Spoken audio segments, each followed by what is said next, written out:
एक समय की बात है। दिल्ली के बादशाह सिकंदर लोदी को एक भयंकर जलन का रोग था जिसका कोई समाधान नहीं था। सिकंदर लोदी ने देश के हर वेद, गुरु तथा मुल्ला काजियों से रोग के समाधान के लिए प्रयास किए थे। अंत में सिकंदर लोदी का रोग कबीर परमेश्वर के आशीर्वाद मात्र से ठीक हो गया। इस पर सिकंदर लोदी ने परमेश्वर कबीर साहेब जी से उपदेश लिया और उन्हें अपने साथ दिल्ली चलने के लिए निवेदन करने लगे। कबीर साहेब जी सिकंदर लोदी के साथ दिल्ली के लिए रवाना हो गए। रास्ते में आते वक्त शाम के समय सिकंदर लोदी की सेना ने एक नदी के किनारे पड़ाव डाला। अगले दिन सुबह सिकंदर हर रोज की तरह अपने पीर शेख तकी को प्रणाम करने लगा, क्योंकि पूरे देश के मुसलमान शेख तकी की हर बात को मानते थे और उन्हीं के सेवक थे।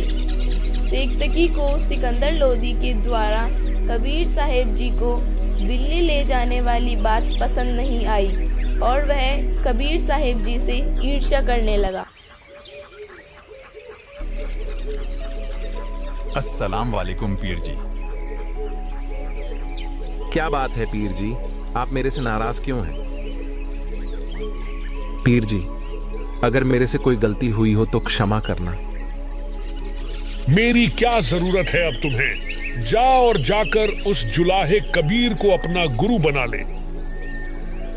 पीर जी, कबीर साहब ने मुझे एक नया जीवन दान दिया है, मैं उन्हें कैसे भूल सकता हूं? हाँ तो जा यहां से। मेरे पास क्या लेने आया है? पीर जी, आप समझने की कोशिश कीजिए। उन्होंने मेरा असाध्य रोग समाप्त किया है जिसे कोई नहीं कर पाया। वो अल्लाह के स्वरूप है और वही उन्होंने मेरी आंखों के सामने रामानंद जी को जीवित भी किया है। अच्छा, तो अल्लाह शरीर में भी आने लगा? क्यों नहीं पीर जी, जब ऐसे ऐसे चमत्कार उन्होंने किए हैं तो वो अल्लाह से कम नहीं है। अच्छा, तो उसे बोलकर आ कि वह मेरी आंखों के सामने भी कोई मुर्दा जीवित करे, तब मानूंगा मैं उसे अल्लाह। वरना दिल्ली के सभी मुसलमानों को मेरा एक ही आदेश काफी है कि राजा ने मुसलमान होकर हिंदू संत को अपना गुरु बना लिया। सिकंदर लोदी धर्म संकट में फंस गया। एक तरफ उसका राज्य तो दूसरी तरफ उसका भयंकर रोग था। मायूस सिकंदर लोदी कबीर साहब के पास आकर बैठ गया। क्या बात है राजन, बड़े परेशान लग रहे हो, क्या समस्या आ गई? आपके होते हुए आपके दास को क्या समस्या आ सकती है परवरदिगार? बस मेरे पीर जी को आप पर विश्वास नहीं है और उन्होंने कहा है कि मैं कबीर साहब को अल्लाह तभी स्वीकार करूंगा जब वे मेरी आंखों के सामने कोई मुर्दा जीवित करे। हे प्रभु, अगर आप उनकी यह इच्छा समाप्त कर दो तो वे पूरे देश के मुसलमानों को भी आपके अल्लाह होने का पैगाम दे देंगे। कोई बात नहीं राजन, इससे तो मेरा काम भी बहुत आसान हो जाएगा। आपके पीर जी को बोल दीजिए कि वे कोई मुर्दा ले आए। सिकंदर लोदी बहुत खुश हुआ और पीर जी के पास पहुंचा। पीर जी, कबीर साहब जी आपकी शर्त मानने के लिए तैयार है। आप कोई मुर्दा ले आइए, कबीर साहब उसे जीवित कर देंगे। मैं कहां से लाऊं मुर्दा? कभी होगा तो देखेंगे, तभी चलेगा सच्चाई का पता। सिकंदर ने सोचा, ऐसे तो न जाने कब मिलेगा कोई मुर्दा और पीर जी को बस दिल्ली पहुंचने का इंतजार है। ये जाते ही पूरी दिल्ली पलट देगा। चिंतित सिकंदर लोदी वापस कबीर साहब के पास पहुंचा ही था कि बाहर से लोगों की आवाजें आने लगी कि नदी में एक मुर्दा आ रहा है। सभी बाहर आ गए। पीर जी, पहले आप भी कोशिश कीजिए। आप भी तो मुसलमान समाज के सबसे बड़े उपदेशक हैं। कहीं फिर बाद में कहो कि इसे तो मैं भी जीवित कर देता। हाँ पीर जी, दो जनों की शक्ति का पता तो दोनों के प्रयास करने पर ही चलेगा। शेख तकी जी जंतर मंत्र करके अपनी विद्या आजमाने लगे। अरे ये अपने सिर से बला टालना चाहता था ताकि मुर्दा बहकर चला जाए। अरे मुर्दे ही कोई जीवित होते हैं? ये तो कयामत के बाद ही जीवित होंगे। कबीर साहब ने हाथ से मुर्दे को वापस आने जैसे संकेत किया। हे जीवात्मा, तू जहां भी है, कबीर हुक्म से वापस आ और अपने इस शरीर में प्रवेश कर। कबीर साहब ने इतना ही कहा था कि बालक के शरीर में कंपन हुई और वह जीवित हो गया। सभी लोगों ने कबीर साहब के जयकारे लगाए और कहने लगे कि कमाल कर दिया, तो बालक का नाम कमाल रख दिया। सेक्तकी की तो जलन और तेज हो गई। इस कबीर ने तो और ज्यादा अपनी महिमा बना ली। इसे तो दिल्ली जाकर ही देखूंगा। बादशाह सिकंदर लोदी का काफिला दिल्ली की ओर रवाना हुआ। दिल्ली पहुंचते ही सेक्तकी कबीर साहब को हराने के षड्यंत्र रचने लगा। इस कबीर ने जादू जंतर से बादशाह की बुद्धि भ्रष्ट कर दी है। इसे जैसे तैसे करके रोकना ही होगा, वरना हमारा मजहब ही नहीं रह पाएगा। हम आपके साथ हैं पीर जी। आप जैसा कहोगे हम वैसा ही करेंगे। इस कबीर की एक ऐसी परीक्षा लेंगे कि जिसमें ये कुछ न कर पाए। वह लड़का तो क्या पता सदमे में होगा।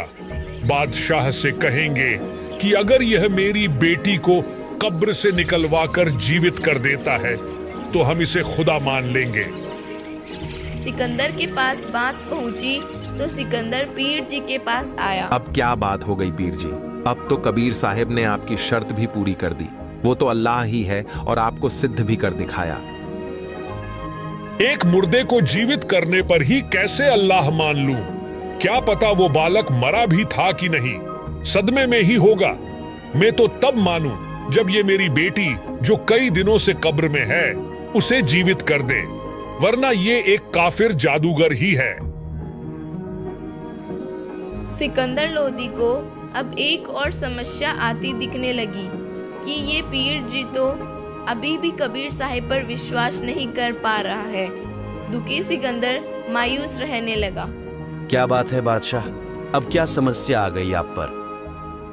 हे जानी जान परमेश्वर, आपसे भला क्या छुपा है? आपको तो पता ही है कि मेरे पीर जी आपसे किस प्रकार क्षुब्ध हैं।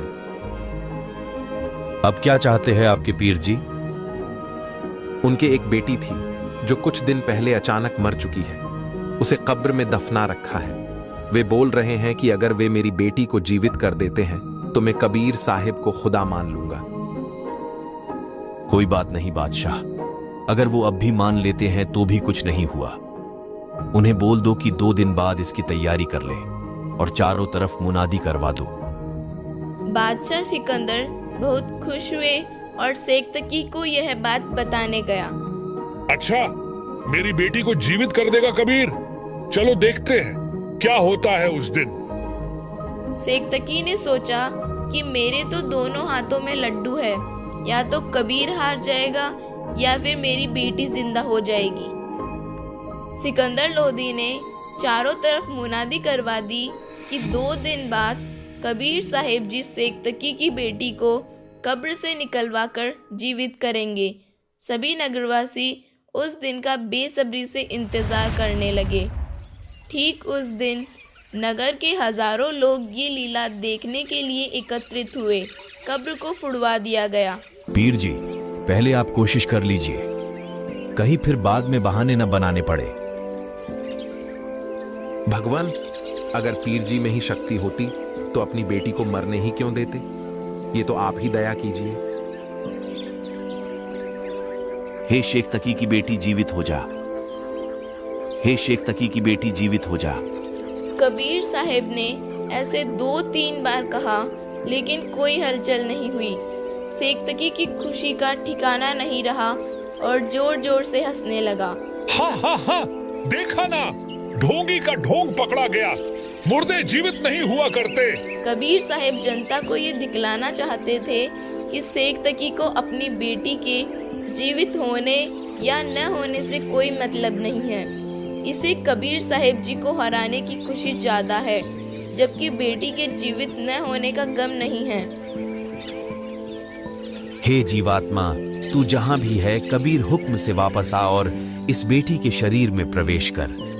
इतने में बालिका के शरीर में कंपन हुई और बंधन अपने आप खुल गए। जनता ने बड़े जोर जोर से कबीर साहिब जी के जयकारे लगाए और कहा कि कबीर साहिब जी ने कमाल कर दिया। कबीर साहिब ने बेटी का नाम कमाली रख दिया। जाओ बेटी, अपने पिता के साथ रहो। नहीं भगवान, मेरे असली पिता तो आप ही हैं। उन्होंने तो मुझे कब्र में दफना दिया था। कमाली ने लगभग 1 घंटे तक लोगों के सामने अपनी सारी आप बीती बताई कि कैसे कबीर परमेश्वर मुझे यमराज के दरबार से छुड़वा कर लाए हैं। लोगों, ये सामान्य व्यक्ति नहीं है, ये स्वयं परमेश्वर का ही अवतार है। मेरे पिता शेख तकी जी की तो बुद्धि भ्रष्ट हो चुकी है, जो मेरे जीवित कर दिए जाने पर भी परमेश्वर से नाराज है। इस प्रकार कबीर साहिब जी के चमत्कार और कमाली की बातों से प्रभावित होकर सैकड़ों लोगों ने परमेश्वर कबीर साहिब जी से उपदेश लिया। ये 2D एनिमेशन संत रामपाल जी महाराज के सत्संग प्रवचनों का अंश मात्र है। संपूर्ण आध्यात्मिक ज्ञान प्राप्त करने के लिए अवश्य सुनिए संत रामपाल जी महाराज जी के मंगल प्रवचन। आप संत रामपाल जी महाराज जी के मंगल प्रवचन संत रामपाल जी महाराज एप्लीकेशन पर भी सुन सकते हैं तथा उनके द्वारा लिखी पुस्तकें भी डाउनलोड कर सकते हैं।